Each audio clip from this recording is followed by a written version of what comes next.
నవరసంబులుకు నాట్య మయూరియై మూల శబ్దంబుల మోక్షహంస. నవరసంబులుకు నాట్య మయూరియై మూల శబ్దంబుల మోక్షహంస. పరమ పవిత్రమౌ పరమాత్మ గీతయే నేడు నాట్యం వాడుచుండెగనుమా. పరమ పవిత్రమో పరమాత్మ గీతయే నేడు నాట్యం వాడుచుండెగనుమ.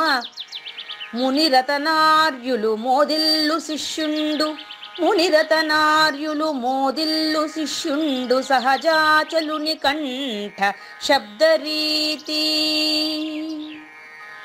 అజ్ఞానతిమిరంబులంతంబుజేయ అనాది బోధను వినుము ఆర్యులార. అజ్ఞానతిమిరంబులంతంబుజేయ అనాది బోధను వినుము ఆర్యులార. వినుము ఆర్యులార. తెలిపే జ్ఞానేశ్వరుల్ గీతం దివ్య రీతి. తెలిపే జ్ఞానేశ్వరుల్ గీతం దివ్య రీతి. ఆణిముత్యమీ గ్రంథము అచలులార. ఆణిముత్యమీ గ్రంథము అచలులార. ఆదరించిరి గీతను అచల ఋషులు గురుని వాక్కుగా గ్రహించి గురుతుగనుడు. ఆదరించిరి గీతను అచల ఋషులు గురుని వాక్కుగా గ్రహించి గురుతుగనుడు. హరి ఓ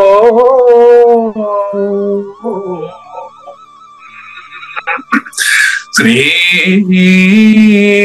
గురుభ్యో నమః. ఓం నమో భగవతే వాసుదేవాయ. ఓం నమో నారాయణాయ. ఓం నమః శివాయ.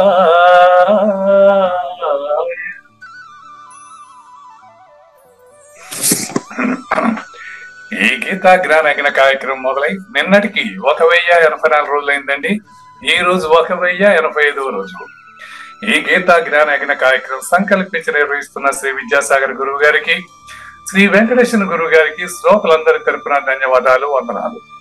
ఈనాటి కార్యక్రమంలో పాల్గొన్న ఆత్మస్వరూపులైన శ్రోతలందరికీ కైవల్యాశ్రం తరపున, అలాగే శ్రీ శివరామ దీక్షితుల వారి అచల యూట్యూబ్ ఛానల్ తరపున హృదయపూర్వక స్వాగతం, వందనాలు.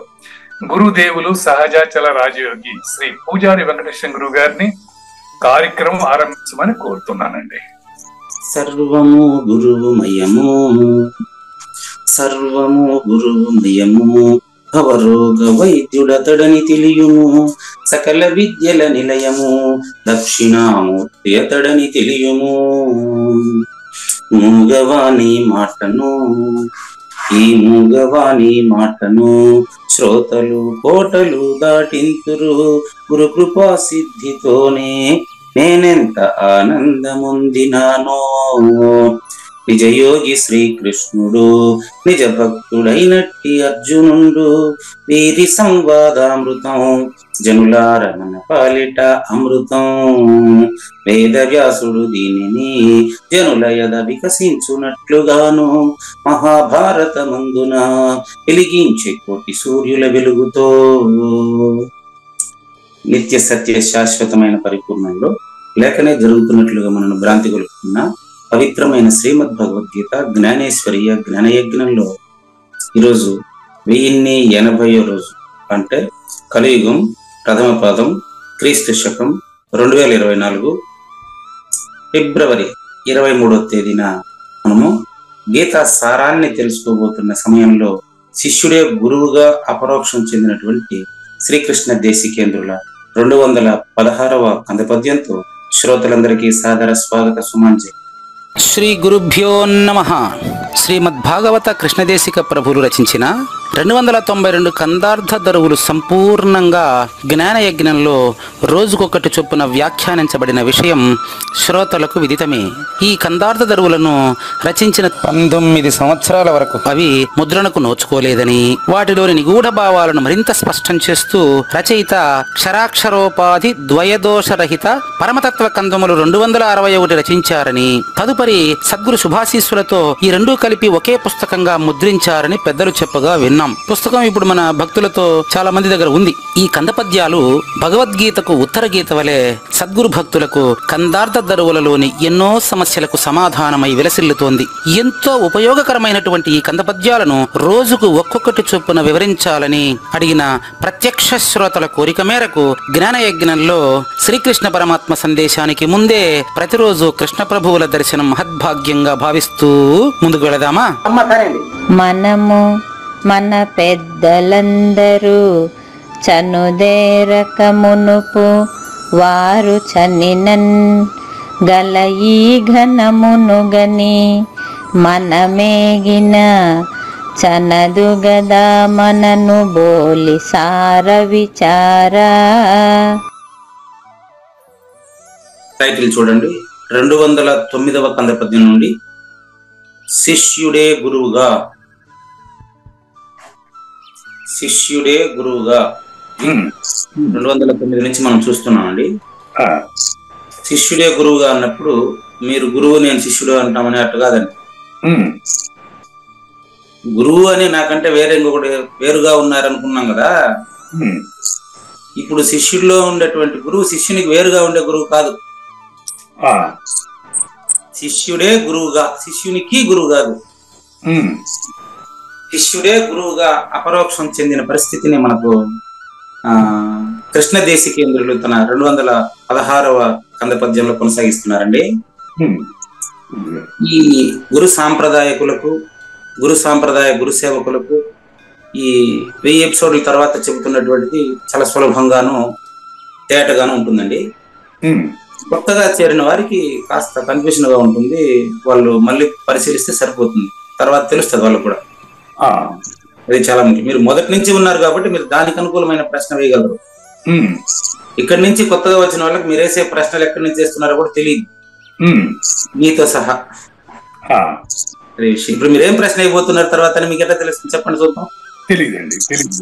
తెలియదు.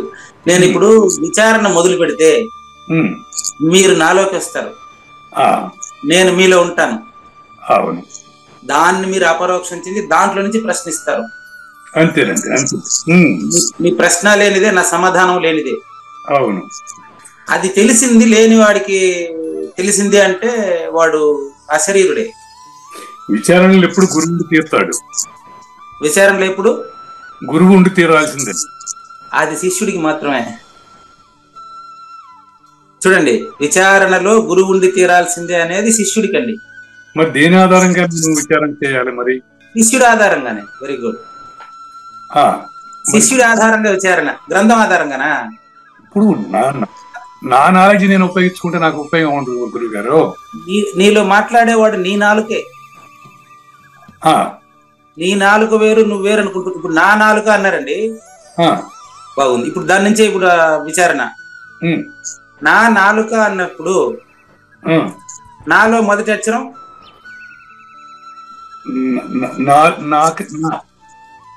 నేను, నాకు, దాంట్లో నకారమే కదా. నకారమే. నాది, నానే స్టార్ట్. అవును. నాలుక నాతోనే స్టార్ట్. నాతోనే స్టార్ట్ అయిన నాలుక నాకంటే వేరు కాదు. అవును. అదే విధంగా గురువు మాత్రం నాకంటే వేరుగా చూసి విచారిస్తే నేను మూడవాడు. మరి నేను తెలుసుకునేది రెండో దాని నుంచే కదా, లేకపోతే నా నుంచి నేను ఏం తెలుసుకుంటాను? నేను మీరు రెండవ దాని నుంచి తెలుసుకున్నంత వరకు మీరు మూడోవాడు. పట్టుకోండి, మీరు 3 నేనులు. ఇప్పుడు మీకు మాత్రమే కాకుండా ఈ నేను 3గా డివైడ్ చేసి తెలుసుకున్న వాళ్ళందరికీ అర్థం క్లియర్ గా ఉంటుంది. నేను రెండవ దాని నుంచి తెలుసుకుంటున్నాను అంటున్నారు చూడండి. రెండవ దాని నుంచి మీరు తెలుసుకుంటా ఉంటే మీరు మూడోవాడు అవుతాడు. మరి నాలో ఇంకా రెండోది ఉందా విచారణ చేయడానికి? అప్పుడు మీరు మొదటి వాడు అవుతాడు. చూసుకోండి, మీరు వేసిన ప్రశ్నే. నాలో విచారణ చేయడానికి రెండవది ఉందా అన్నారు చూడండి. ఆ ప్రశ్నకు సమాధానం మీరు మొదటి వారు గనుక మీలో విచారించే కావూరు నాగేశ్వర ప్రసాద్ లేనిదే మీరు, అది మొదటి నేను, దాన్ని శరణు కోరమని తర్వాతి శ్లోకంలో చాలా క్లియర్ గా ఎక్స్ప్లెయిన్ చేస్తారు కృష్ణ పరమాత్మ. దానికంటే ముందు మనము, మన పెద్దలందరూ, మీకు ఇప్పుడు దాని ప్రశ్నల క్లారిటీ అన్ని ఇప్పుడు ఈ పద్యంలో గురువు గారు ఇస్తారు చూడండి. శిష్యుడే గురువు అయిన గురువు, శిష్యుడే గురువుగా చెబుతున్నాడు. మనము అంటే కావూరు నాగేశ్వర ప్రసాద్, పూజారి వెంకటేశం అండి. అవును. మన పెద్దలు అంటే మన ఇద్దరిలోనూ ఈ జ్ఞానాన్ని నింపినటువంటి స్వగురు, పరమగురు, పరమేష్ఠి గురు, పరమత్స గురు, సద్గురు అదే చెప్తుంటారు కదా. అవునండి. ఇంతమంది గురువులు లేరు. మన ఇద్దరికి కర్తృత్వం పోగొట్టుకోవడం కోసం పెట్టిన పలుకులు అవన్నీ. మనము అంటే కావూరు నాగేశ్వర ప్రసాద్, పూజారి వెంకటేశము, వింటున్న శ్రోతలంతా కలిపితే మనం కదా. మన పెద్దలు అంటే ముందు తరాలలో ఇదే ప్రబోధన బోధించి వెళ్ళినటువంటి వారండి. చనుదేరక మునుపు అంటే అర్థం ఏంటి? వాళ్ళు ఈ ప్రపంచంలో చెప్పక ముందు. నెక్స్ట్, వారు చనినన్, వాళ్ళు మరణించిన తర్వాత కూడా, వాళ్ళు పుట్టక ముందు వాళ్ళు మరణించిన తర్వాత కూడా ఉండేది మొదటి నేను. దాన్నే కల ఈ ఘనము, ఘనము, ఘనము అంటే ఇక్కడ పరిపూర్ణుడు, ఘనుడు అంటే పరిపూర్ణుడు అండి. పరిపూర్ణుడు. కలవంటి ప్రూఫ్ చెప్తున్నానండి. కలవంటిది బతుకు ఘనునికి, ఇది తెలిసితే మోక్షము, తెలియకున్న బంధము. కలవంటిది బతుకు ఘనునికి, అన్నమయ్య ఘనుడు. కాబట్టి మనము అంటే భక్త శ్రోతలండి. మన పెద్దలు అంటే అన్నమయ్య లాంటి వారండి. ఎందుకంటే ఇప్పుడు ఆయనే గుర్తు చేసి నాకు ఈ ఘనం పదం. భగవద్గీతలు అక్కడక సచ్చిదానంద ఘన పరమాత్మ అని వాడతారు ఆ పదం. అది చదువుకుంటే కుదరదు. అది గురు మూలంగానే భగవద్గీతను ఆరాధించాలి, అభ్యసించాలి, గురుసేవ చేయాలి.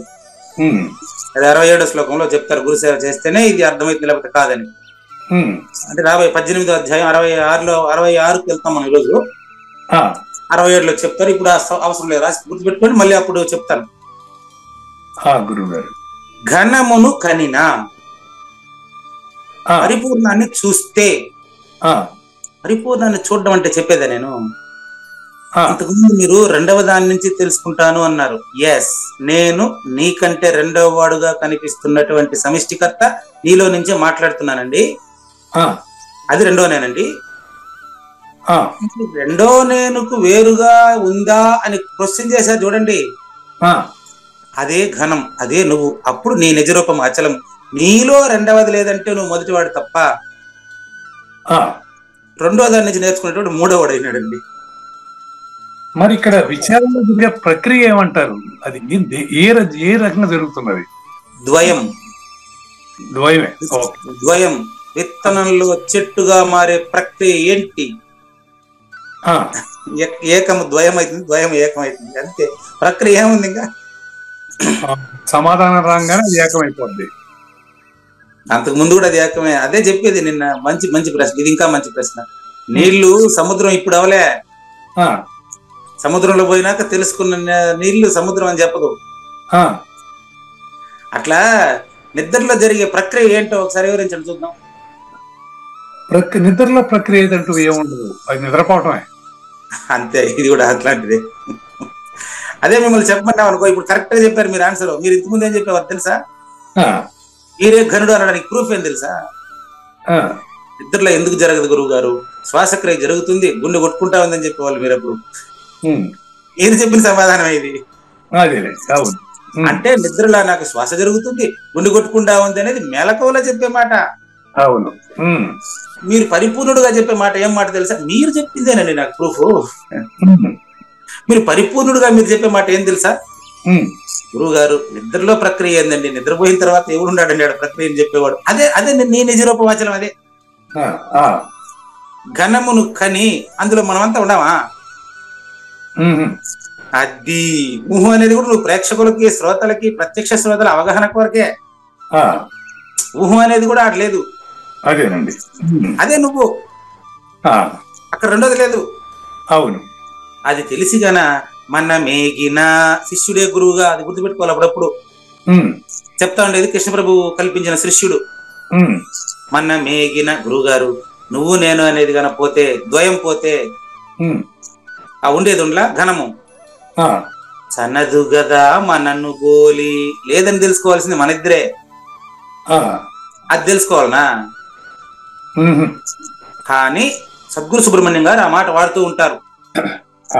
నువ్వు దాంట్లో కలవాల్సిన పని లేదయా, అదే నేను తెలుసుకుంటాది పో. చూడండి, అదే నేను తెలుసుకుంటాది పో అనే దాంట్లో సూచన ఇది. సార విచార, శిష్యుడిని గురువు సంబోధిస్తా ఉండేది కాదు ఇది. గురువే శిష్యుడుగా తన గురువుని సంబోధించేటువంటి సంబోధన సార విచార, శ్రేష్టమైనటువంటి పరిపూర్ణ ప్రబోధ, చాలా అస్పర్శ యోగము, ప్రత్యక్ష ప్రమాణమైనటువంటి ఓ గురుదేవా, మహానుభావ, ఓ కౌరు నాగేశ్వర ప్రసాద్ గారు. చూడవయ్యా, మనిద్దరం ఈ జ్ఞాన యజ్ఞంలోకి రాకముందు కూడా ఎంతో మంది ఋషులు ఈ యొక్క పరిపూర్ణ ప్రబోధని కృష్ణార్జునులకు ముందు నుంచి చెబుతున్నారా లేదా నాయన? వాళ్ళంతా పుట్టిన తర్వాత, పుట్టక ముందు, వాళ్ళు బోధించినప్పుడు గాని అంతకు ముందు గాని పరిపూర్ణం ఎప్పుడు స్థిరంగా ఉందా, కదిలిందా? అది నువ్వు నాన్న, మన ఇద్దరం గాని, ఈ జనం గాని, ఈ ప్రపంచం గాని నువ్వు కాదు తండ్రి. నీ నిజరూపం అచల పరిపూర్ణమని నీకే తెలిస్తే, ఈ పరిపూర్ణము ఆ ఎరుకతో రాలేదు కదా స్వామి. ఆ ఎరుకతో పరిపూర్ణం అడిగినా పోలేదు కదా స్వామి. చీకటి ఉన్నట్టు ఈ గదిలో తెలిసిందండి. లైట్ వేసిన తర్వాత చీకటి ఎక్కడికైనా పోయి వెలుతురు ఎక్కడి నుంచి ప్రవేశించిందా నాయన? లేదు, మళ్ళీ చీకటి వస్తుంది. లైట్ తీయంగానే చీకటి వస్తుంది అనేటువంటి వారు చీకటి గురించి ఆలోచిస్తున్నవారు. బాగా మీరే మిమ్మల్ని ప్రశ్నించుకోండి. నేను ప్రశ్న ఏంటంటే, మీరు చీకటి వెలుతురులో ఉన్నంత వరకు ఈ ప్రశ్న సమాధానాలు. ఈ చీకటిని వెలుతురుని ఎందుకు ఉపయోగించాను నేను చెప్పండి? చీకటి వెలుతురు అనేది, చీకటి ఏం వెలుతురు రాగానే అది లేకుండా పోతుంది. నేను ఉపయోగించింది చీకటి వెలుతురు గురించి కాదుడా, నువ్వే అచల పరిపూర్ణుడని తెలియజేయడానికి చీకటి వెలుతురు ఒక ఉదాహరణ మాత్రమే. నేను చెప్పింది ఎట్లా, చీకటిగా కనపడింది, లైట్ వేసిన తర్వాత చీకటి ఎక్కడికన్నా వెళ్ళి వెలుతురు ఎక్కడి నుంచన్నా ప్రవేశించిందా? నువ్వు పరిపూర్ణుడని తెలిసిన తర్వాత కూడా నీలో లేని ఎరుక లేదని నువ్వు తెలుసుకున్న తర్వాత ఎరుక ఉండి ఎక్కడికన్నా పోయిందా, లేనిదని తెలిసిందా? అంటే ఒకసారి పరిపూర్ణం అనేది లైట్ వెలిగిందంటే ఇక అది ఆరదు. అది ఆరదనేది కూడా సందేహం ఉండేవాడు. అదే పరిపూర్ణమైన లైట్ వెలిగిన తర్వాత ఎలిగినోడు కనపడడు, అది పరిపూర్ణం. కనపడుతుంటారా మళ్ళీ ఆడేం చూస్తాడు మళ్ళీ? అదే ఏం లేదండి, నేను మీ ప్లేస్ లో ఉంటే అదే ఆన్సర్లు ఇస్తాను. మీ సమాధానం ప్రజలకు బాగా అర్థం కావడానికి నేను ఎక్స్ప్లెయిన్ చేస్తుంటాను అంతే, ఇంకేం లేదు. కాబట్టి ఎరుక పోయినా పరిపూర్ణం పోదు, ఎరుక వచ్చినా పరిపూర్ణం రాదు. పరిపూర్ణం తెలిస్తే ఎరుక లేదు. సంక్షిప్తమైన సారాంశం చూడండి.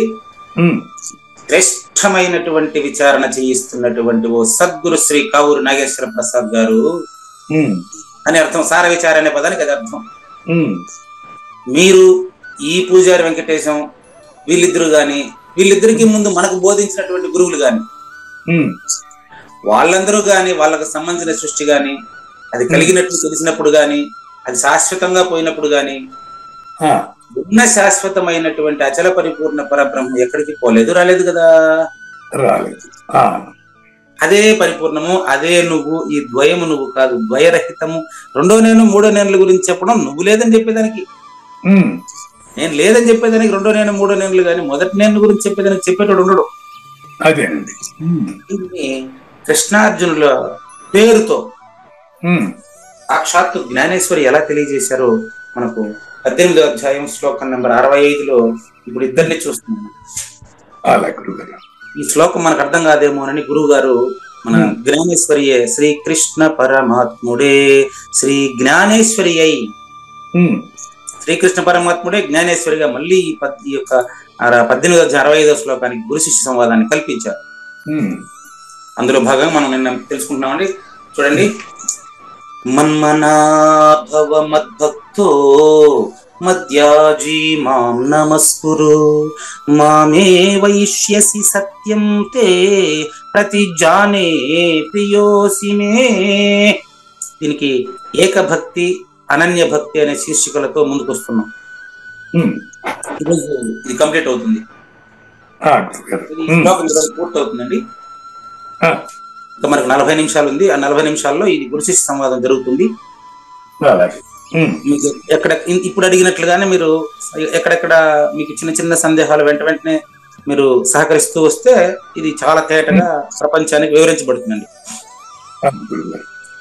అచల పరిపూర్ణం అనేది కాలుని హరించి వేయగలదు అని నిన్న మనం ముగించాం. అవును. విశ్వము అనేది విశ్వసించబడేది మాత్రమే. అవును. ఈ అచల పరిపూర్ణత తెలిసిన వెంటనే లైట్ వేసిన తర్వాత చీకటి హరించబడినట్టు చీకటి చచ్చిపోతుంది అని అర్థమా?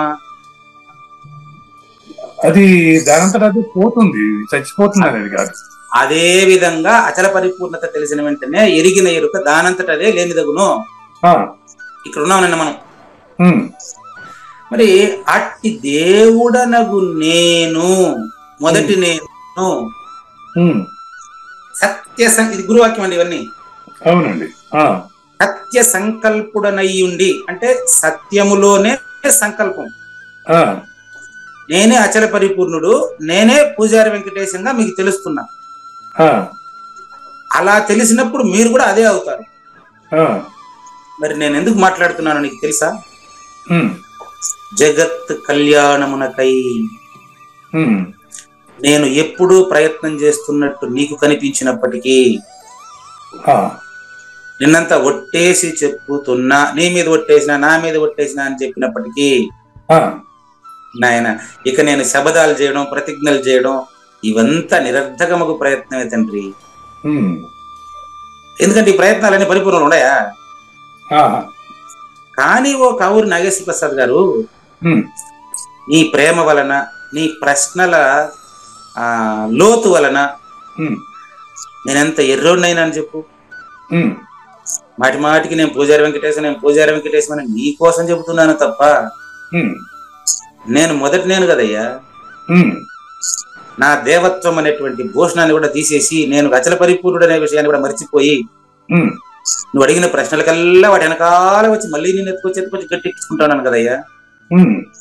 నేను ఈ వెర్రితనంలో నేను అచల పరిపూర్ణుడు అనే విషయాన్ని బయట పారేసి అది అచల పరిపూర్ణుడై ఉండి కూడా నీ ప్రశ్నలు వెనకాలనే వస్తున్నా నేను. ఈ విషయం నీకు తెలిస్తే మెల్ల మెల్ల మెల్లగా, మూడో నేనది, అణువణువు నీవేగా, అట్టాగు నేను అట్టాగు, అణువణువు నీవేగా, నిజమని మెల్లగా నిజము తెలిసితే లేదనేది లేదుగా. ఇప్పుడు నువ్వే పరిపూర్ణ నీకు తెలుస్తా. చూడండి, కావూరి నాగేశ్వర ప్రసాద్, ఇందువల్ల నేను పరిపూర్ణుడు అనే విషయం పక్కన పెట్టి నీలో సగమై అర్ధనారీశ్వర తత్వమై నీలో నుంచి ప్రశ్నించింది నేనే నాయన. ఎన్నిసార్లు మీరు నేను ఇంకా స్పష్టంగా నేను ప్రశ్నించను, నేను గుమ్మనుంటాను, మీకు జ్ఞాన యజ్ఞానికి భంగం కలగనివ్వనని చెప్పారు కదా. అది మీరు తెలుసుకోవాలనే జిజ్ఞాసలో భాగమే. నీవు నా స్వరూపుడైనావు. ఇప్పుడు నేను అట్లాంటి మాటలు రావు. ఎందుకంటే నేను ఇప్పుడు నీలో సగం నాయన. నువ్వు మద్రూపుడు నగుట వలన, నీవు మొదటి నేను అని తెలియడం వలన, నీ చదువుకోండి, నీవు పరిపూర్ణుడై నాగేశ్వర ప్రసాద్ పోతివి.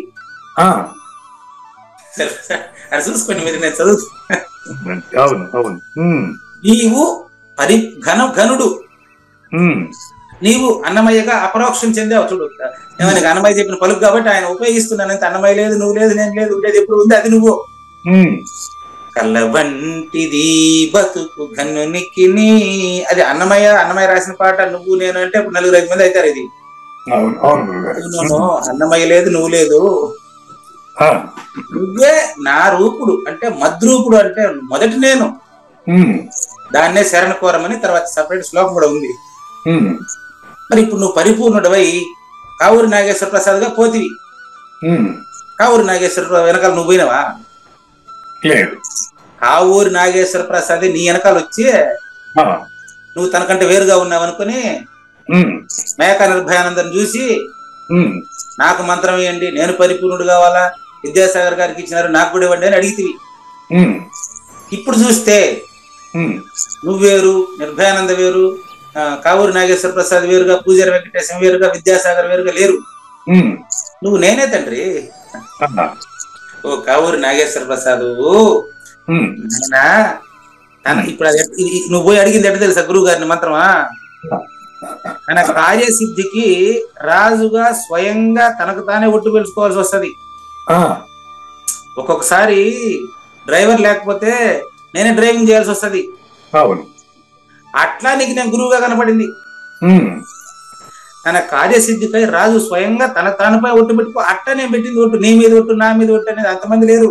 ఉమ్, అట్లా ప్రతి జానే ప్రియోసిమి అంటే నువ్వు నాకు ప్రియుడు కాబట్టి, నువ్వు నేనే కాబట్టి నీకు ఒట్టేసి చెప్పాను, అంతేగాని ఒట్టు పెట్టేవాడు తంతనిగా ఉండరా? ఉమ్, కాబట్టి ఆ విధంగా ఇక్కడ కూడా అదే విధంగా జరగాల్సి ఉంది అని దాదాపుగా సారాంశం మొత్తం అర్జునుడి మనసులో కుమ్మరించాడు భగవద్గీత సారాన్ని కృష్ణ పరమాత్మ. ఉమ్, ఇప్పుడు శిష్యుడు అంటాడు ఇక్కడ. ఉమ్, అంటే అర్జునుడు, శిష్యుడు అంటే నేను. ఆ, రెండో నేను వరకే తెలిసినటువంటి వాడు, రెండో నేను నుంచి మూడో నేను అర్థమైన వాడు. అదండి.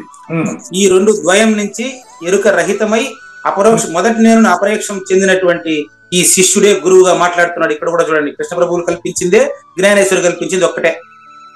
ఆ, ఓ భగవంతుడైనటువంటి ఓ కావూరి నాగేశ్వర ప్రసాద్ గారు చూడండి, తాము ఈ విధంగా విలక్షణమైన మాటలు ఇంకా మాట్లాడకుందురుగాక.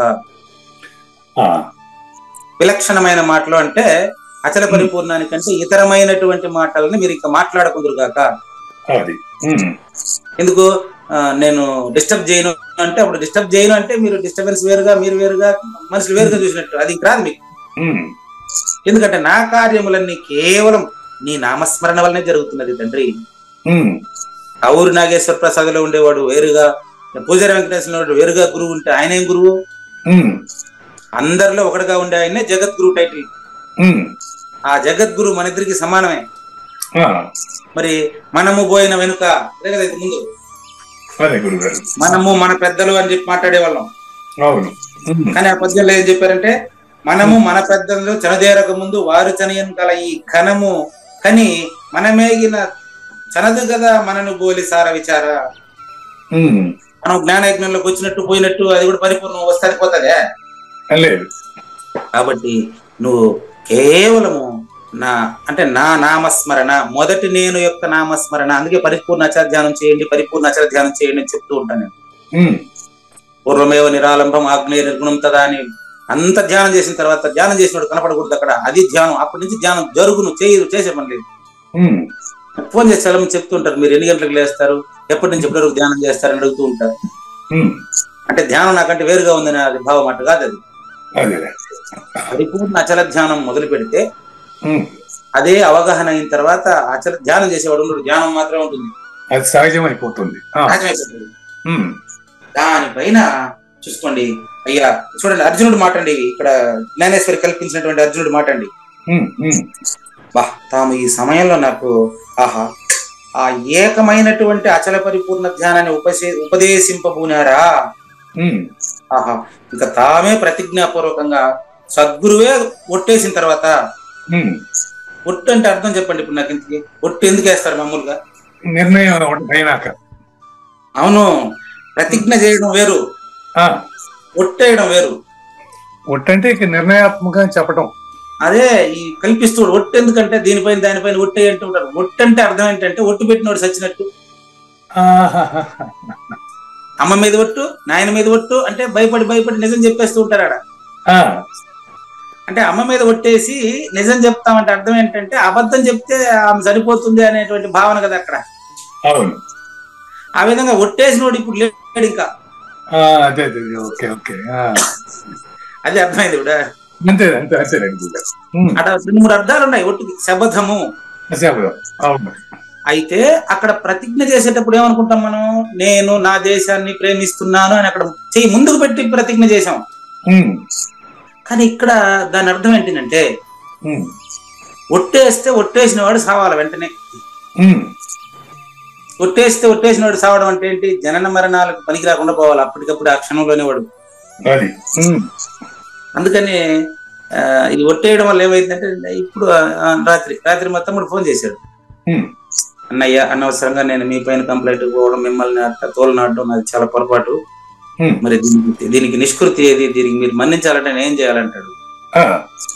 అప్పుడు నేను కంప్లైంట్ కూడా మీరు చూశారు కదా, అప్పుడు నేను అన్నా, నాయన నువ్వు చేసిన కంప్లైంట్ ని కానీ నువ్వు మాట్లాడిన పరుష వాక్యాలని కానీ నేను కన్నా రిసీవింగ్ ఉంటే దాన్ని ఏదైనా ఇప్పుడు మళ్ళీ తిరిగి ఇవ్వడం కానీ క్షమించడం కానీ ఉండొచ్చు.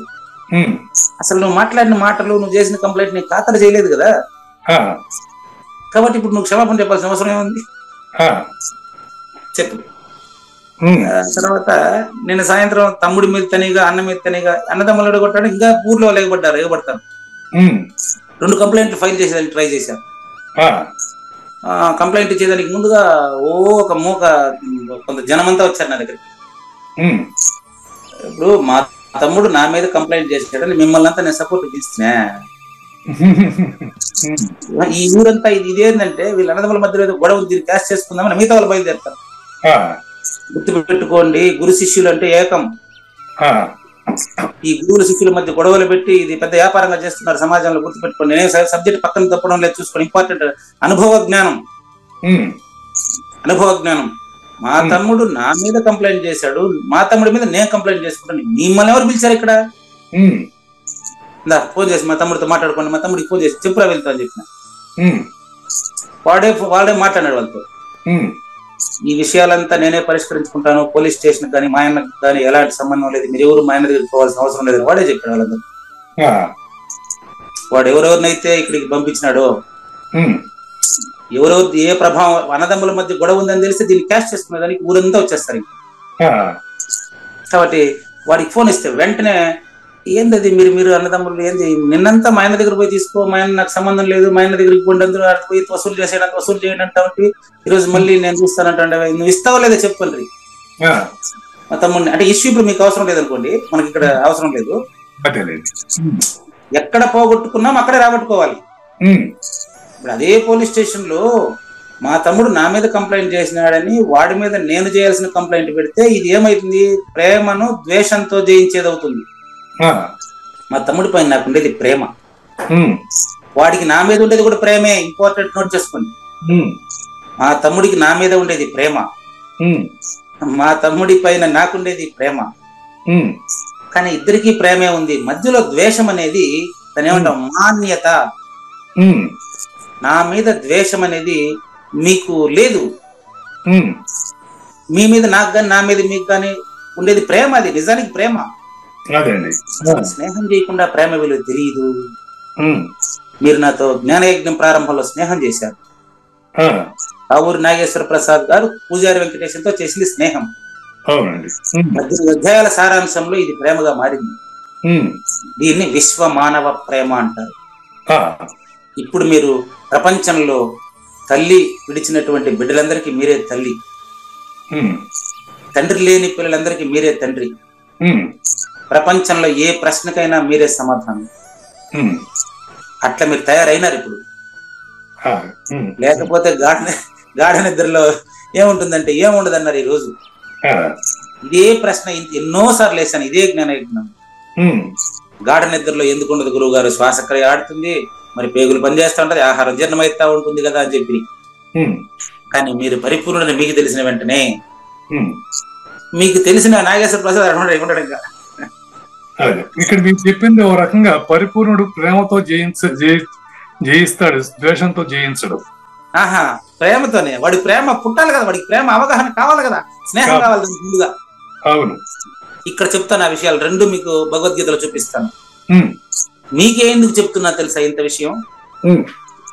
నువ్వు భక్తోసి మే సఖా స్నేహితులు, భక్తే అనన్య భక్తులు. భక్తోసిమే సఖ, నా భక్తుడే నువ్వు ముందుగా, ఉమ్, స్నేహితుడే. ఆ, ఇప్పుడు నువ్వు నేనే. ఉమ్, జ్ఞానిత్వాత్మైవ మే మతం, అచల పరిపూర్ణ జ్ఞాని నేనుగా గుర్తించండి. ఆ, మొదటి నేనుగా గుర్తించండి. ఉమ్, మొదటి నేనుగా నువ్వు గుర్తించిన క్షణమే నువ్వు మొదటి నేను. ఉమ్, తక్షణమే అయ్యమేవ సద్యో ముక్తి అన్యథా భ్రమ కారణం. దీనికి ఇతరమైందంత భ్రమే. ఉమ్, అప్పుడు అశరీరం సర్వదా అస్తి, శరీరం రహితం. ఇప్పుడు రహితం కాలే శరీరం మీకు, ఉమ్, సదా శరీరం రహితం. ఉమ్, మీరు సదా సుషుప్తి అవస్థ వంటి అచల పరిపూర్ణాన్ని గుర్తిరిగినారు గాన మీకు శరీరం ఎప్పుడూ లేనిదే. ఉమ్, అది ఇయమేవ సత్యం, అయమేవ కొన్ని చోట్ల, ఏయమేవ కొన్ని చోట్ల, ఇదమేవ కొన్ని చోట్ల వాడారు దీక్షితుల వారు. ఉమ్, అయమేవ అంటే అదే మోక్షం, ఇయమేవ అంటే ఇదే మోక్షం. ఆ, అయింది. ఇప్పుడే ఈ క్షణమే నువ్వు మోక్ష స్వరూపుడి నాన్న.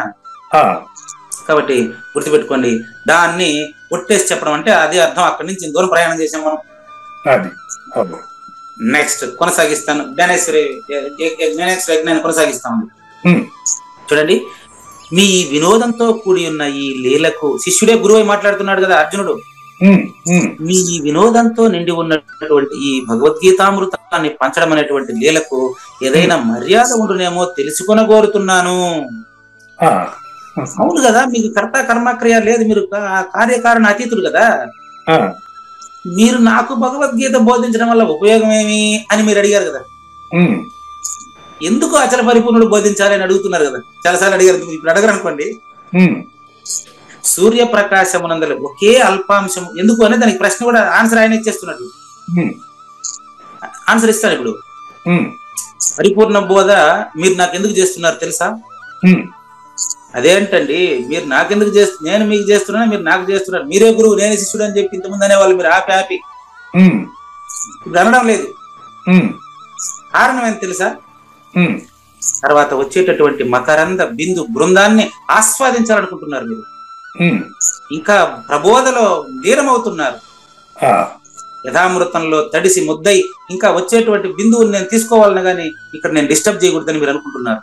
ఆ, ఇందు నిమిత్తమే సంపూర్ణంగా ఇప్పుడు మీరు ప్రకటమవుతున్నారు నాయన. ఉమ్, ఇప్పుడు చెప్తాను చూడు, నేను ఎందుకు నీకు బోధించాననేది నువ్వు అడగకుండానే చెప్పేదా?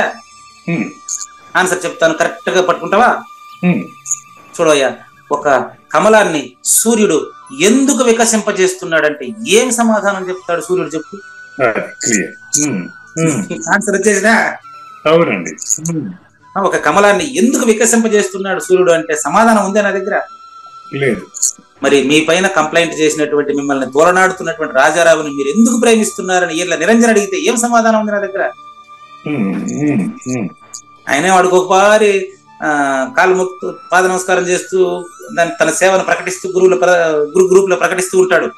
ఉమ్, ఈర్ల నిరంజన ఎవరు అనుకునేరు? ఉమ్, గురుదేవా గురుదేవా అనేసి ప్రశ్నిస్తూ సాష్టాంగ నమస్కారం చేస్తుంటాడే మన ఈ గ్రూప్ లో, ఉమ్, జ్ఞానానికి ప్రత్యక్ష శ్రోతల గ్రూప్ లో వారు వేసిన ప్రశ్న.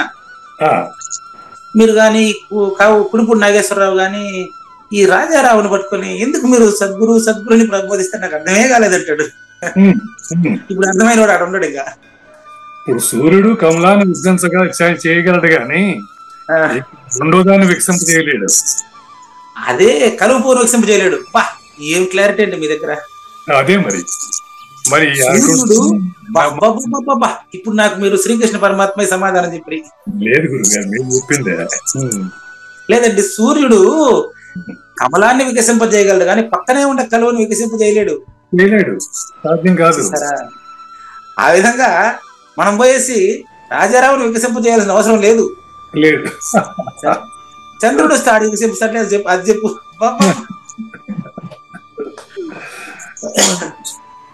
ఓకే, ఇప్పుడు చెప్పండి మీరు, చంద్రుడు వస్తే నేను పోయి వికసింపజేయాలని వాడే వికసిస్తాడా?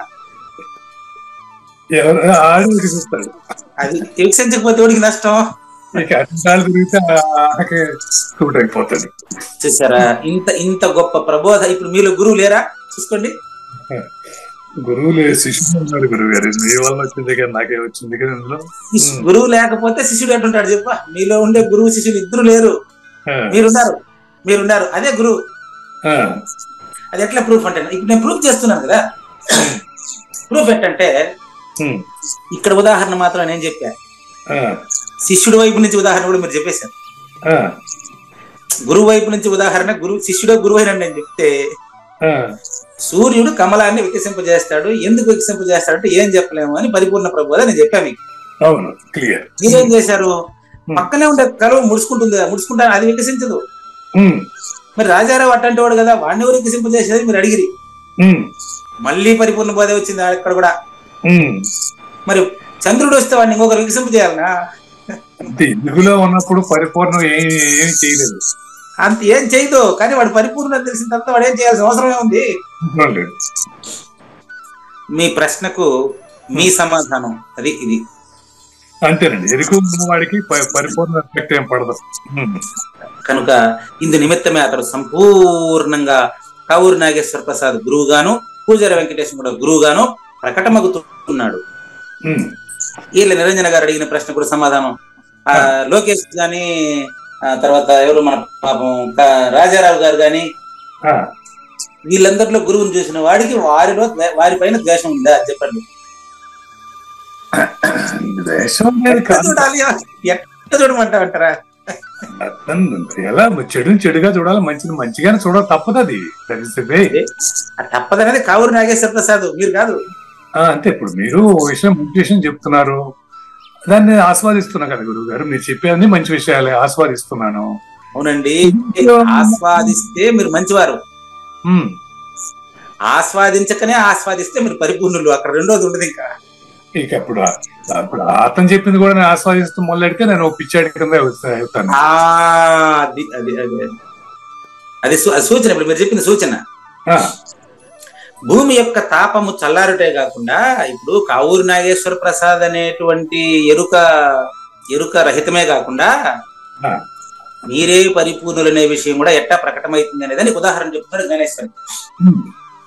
ఇప్పుడు వర్షం వస్తే భూమి మాత్రం చల్లారుతుందా, సముద్రం అంతా కూడా నిండుతుందా? చూడండి. వర్షం వస్తే భూమి చల్లారడమే కాదు, మన పక్కనుండే చెరువు కూడా నిండిపోతుంది, నిండుతుంది. అట్లా నువ్వు ఎరుగు పోగొట్టుకోవడానికి వచ్చావు. ఎరుగు పోగొట్టుకోవడమే కాదు, మీరు పరిపూర్ణని కూడా తెలుసుకుంటారు. అది విషయం. సూచన అదే అండి. ఆ సూచనలన్నీ గురువు చెప్తుంటారండి, మనకు ఉండేది చదవడం కాదు కదా. ఎరుగు పోగొట్టుకోవడం అంటే ఎరుగు ప్లేస్ లో పరిపూర్ణం నిండుతుంది. ఎండిపోయిన చెరువు ప్లేస్ లోనే నిండు చెరువు ఉంటది. ఎండిపోయిన చెరువుకి ఏం రాదు, నిండిపోయిన చెరువుకు చాలా వస్తాయి. అవును. నిండిపోయిన చెరువు లాంటి వాడే అజ్ఞాని, వాడే నిండిపోయిన చెరువు లాంటి వాడే విజ్ఞాని. నిండిపోయిన చెరువు దగ్గరికి అన్ని వచ్చేస్తాయి, అన్ని కప్పల నుంచి స్టార్ట్ అయ్యి బెక్క అక్కడి నుంచి ఎన్నో వచ్చేస్తాయి. అవును. ఇదే ఎప్పుడు సంపద కలిగిన అప్పుడే బంధువులు వత్తురది ఎట్లన్నన్, కప్పలుగా చెరువు నిండిన కప్పలు 10,000 చేరు గదరా సుమతి. సద్గురు నిలయం ప్రకటించబడక ముందు ఎక్కడో ఉండేటువంటి వాడికి ఎలాంటి సమస్యలు లేవు. సద్గురు నిలయం ప్రకటించబడిన వెంటనే ఎవరు వీడు, ఏంది వీడి కథ, వీడు ఎట్టగట్టినాడు, ఎంత పెద్ద ఇల్లు, ఎంత వస్తాయి. ఎవరు వచ్చినా నాకు ఆర్థిక లావాదేవీలకు సంబంధం లేదు తండ్రి, అదంతా నాకు తెలియదు నాయన. ఒకటే మాట, దాని సంబంధం తమ్ముడు రాని అన్న రాని ఏడు రాని ఎవరున్నా రండి, మనకు దాని గురించి తెలియదు నాయన, నిల్ నాలెడ్జ్. కాబట్టి ఎప్పుడైతే చెరువు నిండిందో అందరూ వచ్చేస్తారు. మళ్ళీ ఇంకో రకంగా పోల్చండి దాన్ని. మన ప్రబోధులు ఎట్లా అంటే, ఎప్పుడైతే వాడికి అచల పరిపూర్ణ జ్ఞానం అబ్బిందో దాన్ని తెలుసుకోవడానికి శిష్యులంతా వచ్చేస్తారు. ఇంకా మీరు చెప్పింది భావం అదే నిజమే. ఇప్పుడు మళ్ళీ అదే రెండు రకాలుగా భౌతికంగాను మరి ఆధ్యాత్మిక రెండు రకాలుగా ఎక్స్ప్లెయిన్ చేస్తున్నాను. అంటే గురువు దగ్గరికి శిష్యులు చేరతారు కానీ ఒక శిష్యుడి దగ్గరికి 10 మంది గురువులు చేరరు. ఒకవేళ చేరినప్పటికీ, ఇప్పుడు చేరుతున్నారు అనుకోండి, అలా చేరినప్పటికీ అది నిలవదు, శాశ్వతం కాదు అది. అదే విధంగా అదే ప్రకటన వాళ్ళకి క్లాసులు ఉంటారు. కుప్పంలో అవధూత ఆశ్రమంలో ఏదో పూజ ఉంది చెప్పారు ఇవాళ. నాకు టైఫాయిడ్ తీవ్రం కావడం వల్ల నేనేం చేశాను, నిన్న కూడా 2-3 గంటలు పగులు పడక వచ్చేసింది నాకు. అదే వచ్చేసింది ఫీవర్. అందుకని నేను ట్రైన్ ప్రయాణం ఇప్పుడు మంచిది కాదు, నాకు బస్సు ట్రైన్ ప్రయాణం మంచిది కాదు. కాబట్టి అవధూత ఆశ్రమం పీఠాధిపతులు మన్నించాలి. బుక్ చేసిన టికెట్ ఈ క్లాస్ అయిన వెంటనే క్యాన్సిల్ చేసింది. అదే అలాగే ట్రైన్ బుక్ చేశారు. ఎరుకాతే తెరకలే స్వామి ఉంటారు ఇక్కడ, దీంట్లోనే క్లాస్ లో వింటుంటారు. దయచేసి బుక్ చేసిన ట్రైన్ క్యాన్సిల్ చేసేయండి, పూజారి వెంకటేశాన్ని మన్నించండి. ఉన్నారండి వాళ్ళ క్లాస్ లో ఉన్నారు. ఏంటంటే నేను కుదరదు ఇంకా. నిన్న మధ్యాహ్నం డిపార్ట్మెంట్ లోనే 2 గంటలు అట్టే పడుకునేసింది. అటే ముంచేస్తుంది ఫీవర్, ఎప్పుడు వస్తుందో తెలియదు. అదేనండి. అందుకని ఇంకా నేను ఒంటరిగా రైలు ప్రయాణం, ఒకటిగా టికెట్ బుక్ చేసి ఉంటారు. ఒంటరిగా రైలు ప్రయాణం మంచిది కాదు. వాళ్ళు ఎక్కడెక్కడ వచ్చి సల్లు అయ్యింది ఇబ్బంది పడే ప్రాబ్లం కాబట్టి దయచేసి నేను రాకపోయినా వచ్చినట్టుగా భావించండి. పల్లపోతుల పుల్లయార్యుల శిష్య పరంపర, వేముల రామయారుల శిష్య పరంపర ఉన్నారు కాబట్టి గురు పూజన ఘనంగా జరిపించి నేను రాకపోయినా ఉన్నట్టుగా భావిస్తారని కోరుకుంటున్నాను. దయచేసి క్లాస్ అయిన తర్వాత టికెట్ క్యాన్సిల్ చేసేయండి. నెక్స్ట్ మళ్ళీ జ్ఞానేశ్వరి ఎక్స్ప్లెనేషన్ వచ్చానండి.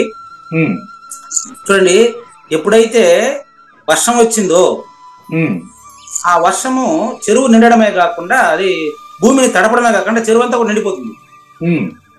ఎప్పుడైతే మీరు అనన్య భక్తితో భగవద్గీతలోకి వచ్చారో గీతను తెలుసుకోవడమే కాకుండా ఇంకా గీత అవసరము లేని స్థాయికి ఎదిగారు.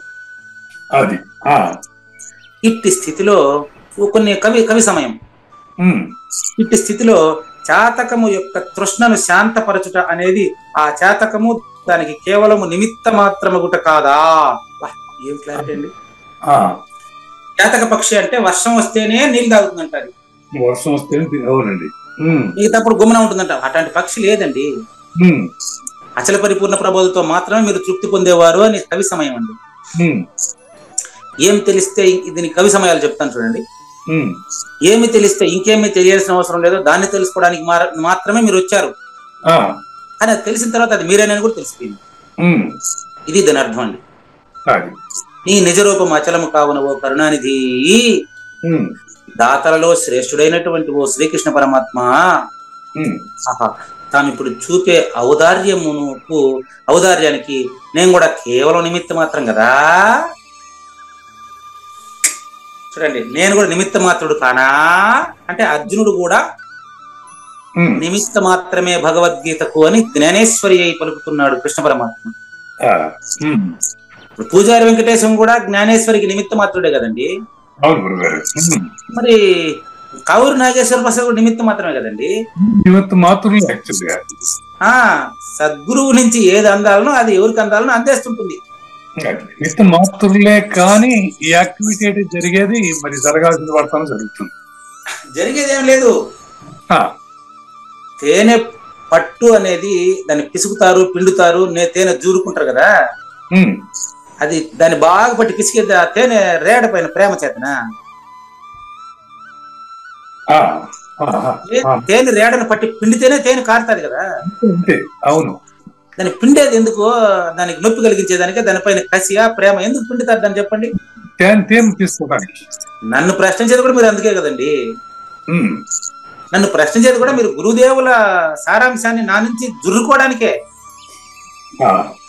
నన్ను మీరు ప్రశ్నించడం పట్ల మీకు ఏదైనా ఒరుగుతుందనే అంటే మీకు ఏదైనా తెలియబడుతుందనే ఉద్దేశంతోనే తప్ప నా మీద ప్రేమతో గానీ, నా మీద అంటే పూజారి వెంకటేశం పైన ప్రేమతో గానీ, పూజారి వెంకటేశం పైన ద్వేషంతో గానీ కాదు కదండి.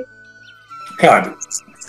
అదే విధంగా ఈ చాతక పక్షి వర్షపు నీటికి నిమిత్త మాత్రం. చాతక పక్షి ఎదురు చూసినట్టుగా మీరు అచల పరిపూర్ణ సూచన కోసం ఎదురు చూశారు.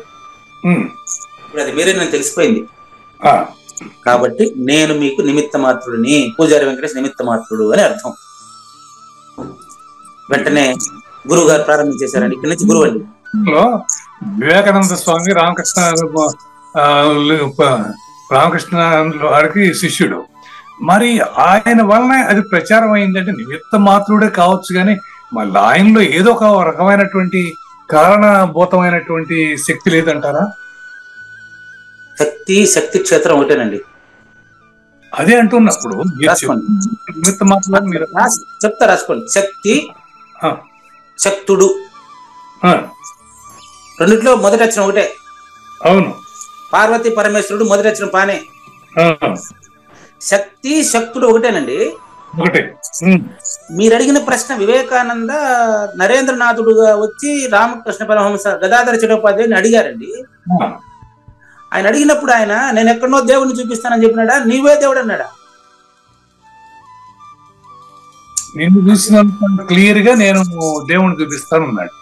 కాదు కాదు కాదు, బాగానండి. ఆయన మళ్ళీ ఇప్పుడు చదవండి, అది మీరు రామకృష్ణ కథామృతం చదవండి, వివేకానంద స్వామి స్టేట్మెంట్ చదవండి. చూసినంత క్లియర్ గా నీకు నేను దేవుణ్ణి చూపిస్తాను కాదండి, అక్కడ మీరు చదవండి. ప్రశ్న, నువ్వు దేవుణ్ణి చూసావా? చూశాను. ఎక్కడా? నువ్వుగానే. కావూరు నాగేశ్వర ప్రసాద్ని ఎట్ట చూస్తున్నాను? దేవుడుగానే చూస్తానయ్యా, దేవుడుగానే. కావూరు నాగేశ్వర ప్రసాద్ని దేవుడిగా చూసేవాడు దేవుడే, వాళ్ళిద్దరు కాదు. కాదు, ఇది రామకృష్ణ పరమహంస ఆ రోజు చెప్పింది. మనకు అర్థమైంది అట్ట, ఇప్పుడు అర్థమైంది ఇట్ట. కాబట్టి ఇంతలో ఇప్పుడు మీరు చెప్పినట్టు శ్రీకృష్ణ పరమహంస కావచ్చు, శ్రీ రామకృష్ణ పరమహంస కావచ్చు, ఎవరన్నా కావచ్చు, గురువు స్టార్ట్ చేశారండి బోధ. మళ్ళీ చూడండి, ఇంకా 10 నిమిషాలు ఉంది, 10 నిమిషాలకి ఇది కంప్లీట్ అవుతుందండి. ఆహా నాయన, శిష్య, అర్జున, చాలు నాయన, ఇంక చాలు. నేను నీకు చెప్పదలిచిన సాధనలంతా నువ్వు నిస్సందేహంగా నేను తెలుసుకున్నావు. ఏ సాధన నీకెందుకు, వీసానికి పనికిరాదు నాయన. ఇంకా ఆహా, పొలిక 1, రాయి సముద్రంలో పడిన వెంటనే అది కరగకుండా ఉండేదానికి కారణం ఉందా? ఇంపార్టెంట్. ఇట్టా ప్రశ్న, ఇది ఆన్సర్, ప్రశ్న కాదు ఇది ఆన్సర్. మీరు అడిగిన సమాధానం అన్నిటికీ సమాధానం ఇది. అంతేనండి. ఆహా, కావూరి నాగేశ్వర ప్రసాద్ ఉప్పు సముద్రంలో పడిన తర్వాత కరగకుండా ఉండడానికి కారణం చెప్పేదా? ఉండదు. అది చెప్పండి అనలేదు మీరు. అదేనండి, సముద్రంలో ఉప్పు రాయి పడితే కరగకుండా ఉండడానికి కారణం ఉంటుందా అని. అసలు కరగకుండా ఉంటే కదా మళ్ళీ కారణం ఉండేదానికి. కరగడం కన్ఫామా? కన్ఫామ్. మరి కావూరు నాగేశ్వర ప్రసాద్ లేదు అనేది కన్ఫామ్. ప్రశ్న ఎవరిని అడుగుతారు, ఎవరు అడుగుతారు?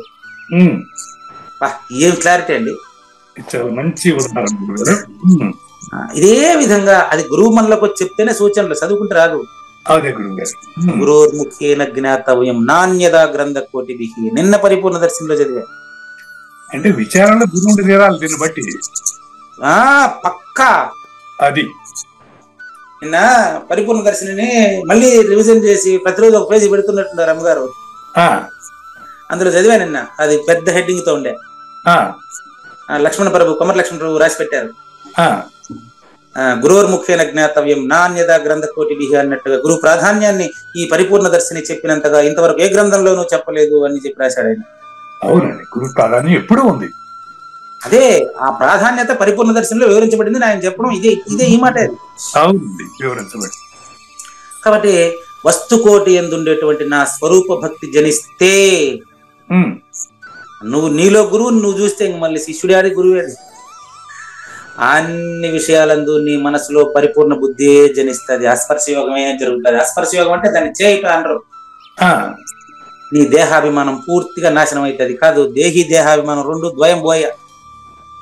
అంతేనండి, ద్వయం బోయ. నువ్వే ఏకం, నువ్వే పరిపూర్ణుడు. ఒకటే.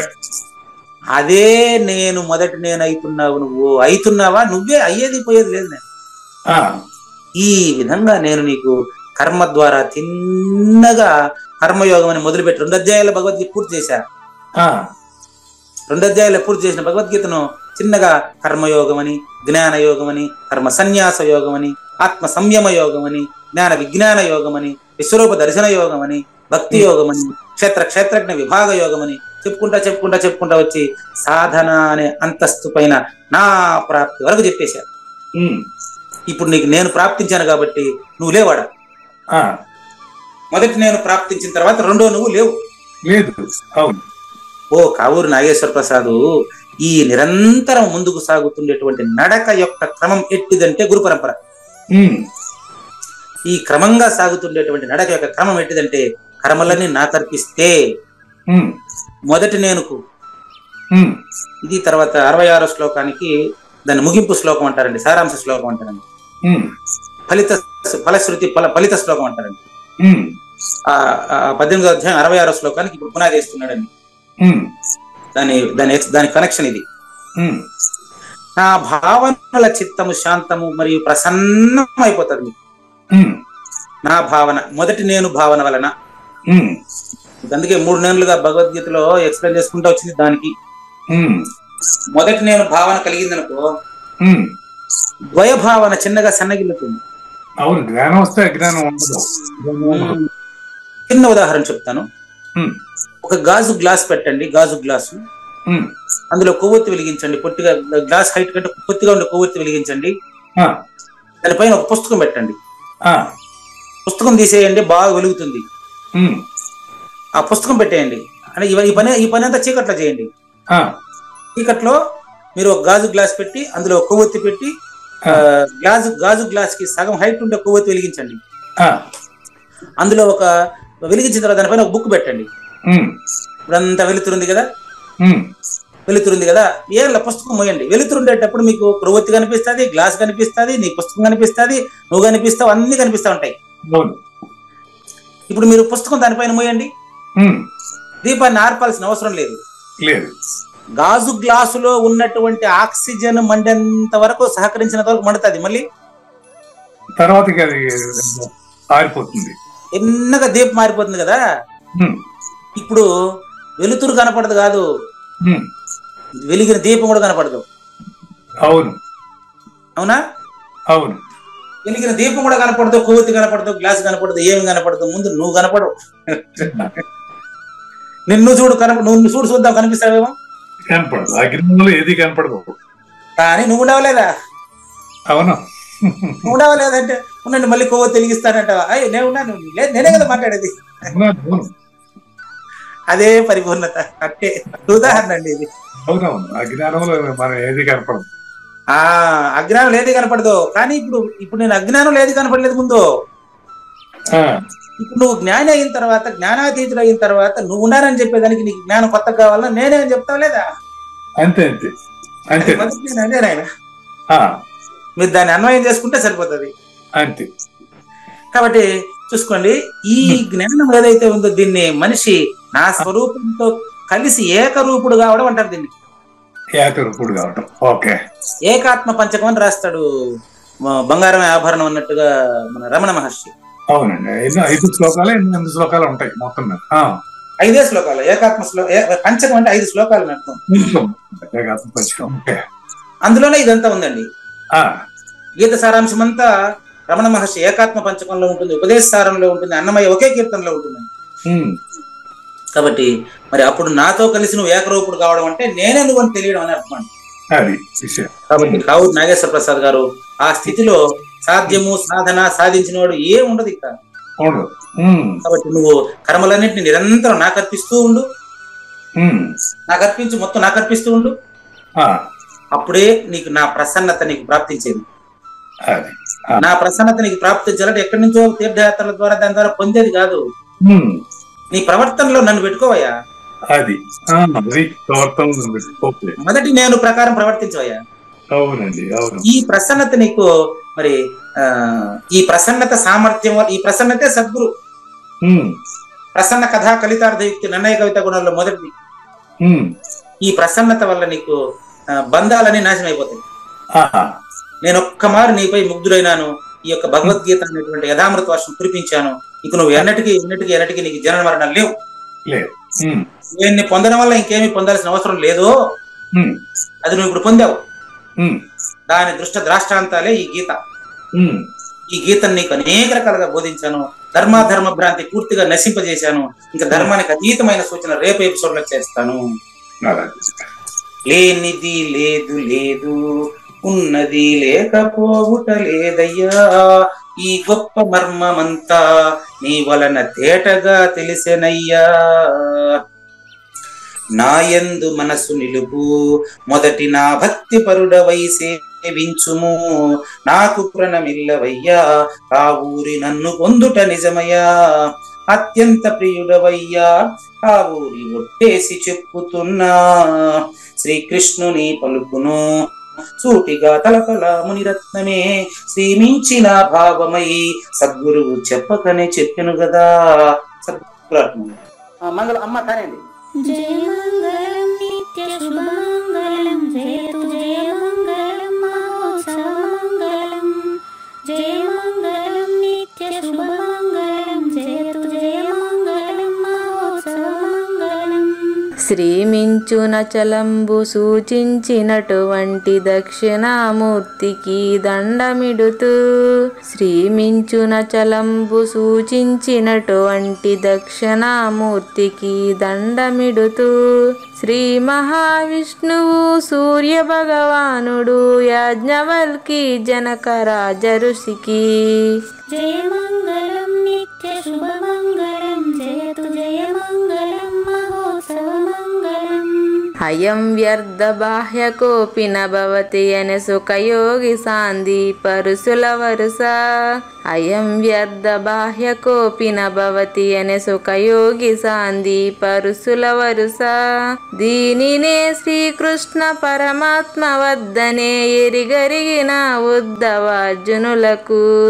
జయ మంగళం నిత్య శుభమంగళం జయతు జయ మంగళం మహోత్సవ మంగళం. శ్రీ అల్లమా ప్రభు బసవేశ్వరుండును బ్రహ్మానంద రామానంద స్వామి. శ్రీ అల్లమా ప్రభు బసవేశ్వరుండును బ్రహ్మానంద రామానంద స్వామి. నవరసాలు లిఖించు నాట్యమయూరిగా గీతను మలచిన జ్ఞానేశ్వరులకు. జయ మంగళం నిత్య శుభమంగళం జయతు జయ మంగళం మహోత్సవ మంగళం. కబీరు దాసుడు సహజానంద గురుడు రామావధూతయు రాజితముగా. కబీరు దాసుడు సహజానంద గురుడు రామావధూతయు రాజితముగా. అంబికా శివయోగి శ్రీవేమన నిరంజన వెంకయ్య తిరువెంగళార్యులకును. జయ మంగళం నిత్య శుభమంగళం జయతు జయ మంగళం మహోత్సవ మంగళం. శ్రీ బృహద్వాశిష్ట సిద్ధాంతమును చేసి జనన మరణ భ్రాంతి జడుపు బాపి. శ్రీ బృహద్వాశిష్ట సిద్ధాంతమును చేసి జనన మరణ భ్రాంతి జడుపు బాపి. అచల సాంప్రదాయమవనిలో నెలకొలిపి అందించినట్టి శివరాములకును. జయ మంగళం నిత్య శుభమంగళం జయతు జయ మంగళం మహోత్సవ మంగళం. మెప్పైన బోధల చెతిప్పలు బాపిన అప్పయ్య మంత్రియు అచల గురులు. మెప్పైన బోధల చెతిప్పలు బాపిన అప్పయ్య మంత్రియు అచల గురులు. పరశురామ సీతారామ స్వామి ప్రభులు నరసింహ యోగి గురువర్యులకును. జయ మంగళం నిత్య శుభమంగళం జయతు జయ మంగళం మహోత్సవ మంగళం. కంద కందార్థముల నందించి బృందముకు రంది బాపిన కృష్ణ ప్రభువునకును. కంద కందార్థముల నందించి బృందముకు రంది బాపిన కృష్ణ ప్రభువునకును. పలుకులా కందనిది పరబయలు ఇది అని పలికిన ఫీల్కాన లక్ష్మణునకు. జయ మంగళం నిత్య శుభమంగళం జయతు జయ మంగళం మహోత్సవ మంగళం. ఫీల్కాన లక్ష్మణుల ప్రియ శిష్యవర్యుండు అవధూతయని పేరావనియందు. ఫీల్కాన లక్ష్మణుల ప్రియ శిష్యవర్యుండు అవధూతయని పేరావనియందు. పాఠాలు నేర్పించి పీఠాలు ఏర్పరచి శంఖబాపిన వెంకటేశ్వర వధూతకు. జయ మంగళం నిత్య శుభమంగళం జయతు జయ మంగళం మహోత్సవ మంగళం. బట్టబయలున ఎరుక పుట్టనే లేదని బాలాజీ సింగు ఈ కీలు తెలిపే. బట్టబయలున ఎరుక పుట్టనే లేదని బాలాజీ సింగు ఈ కీలు తెలిపే. మూలమూలేనట్టు ఎరుకేమి లేదని తెలియజెప్పిన మునిరత్నమార్యులకును. జయమంగళం నిత్య శుభమంగళం జయతు జయమంగళం మహోత్సవమంగళం. నరస్వప్నము వంటి సురస్వప్నమిది అని పరిపూర్ణ దర్శినిని ప్రకటపరచి, నరస్వప్నము వంటి సురస్వప్నమిది అని పరిపూర్ణ దర్శినిని ప్రకటపరచి, సహజాచల రాజయోగి సద్గురు కృపచ సాంప్రదాయక గురుల సరసన జేరే. జయమంగళం నిత్య శుభమంగళం జయతు జయమంగళం మహోత్సవమంగళం. నిష్కల్మషానంద నిజ గురుని శిష్యుండు లింగమూర్తి లిపిని పొందుపరచి, నిష్కల్మషానంద నిజ గురుని శిష్యుండు లింగమూర్తి లిపిని పొందుపరచి, కార్వేటి నగరము పురవాసుడైనట్టి పూజారి వెంకటేశునకంకితం బిది. జయమంగళం నిత్య శుభమంగళం జయతు జయమంగళం మహోత్సవమంగళం. జయమంగళం నిత్య శుభమంగళం జయతు జయమంగళం మహోత్సవమంగళం. జై సద్గురు ప్రభు మహారాజ్ కి జై. జై గురుదేవ్ అండి. శ్రోతలందరి తరపున వెంకటేశ్వర గురువు గారు ధన్యవాదాలు చెప్తూ శాంతి మంత్రం. పూర్ణమదః పూర్ణమిదం పూర్ణాత్ పూర్ణముదచ్యతే పూర్ణస్య పూర్ణమాదాయ పూర్ణమేవ అవశిష్యతే. ఓం తత్సత్. ఓం శాంతి శాంతి శాంతి. హరి ఓం.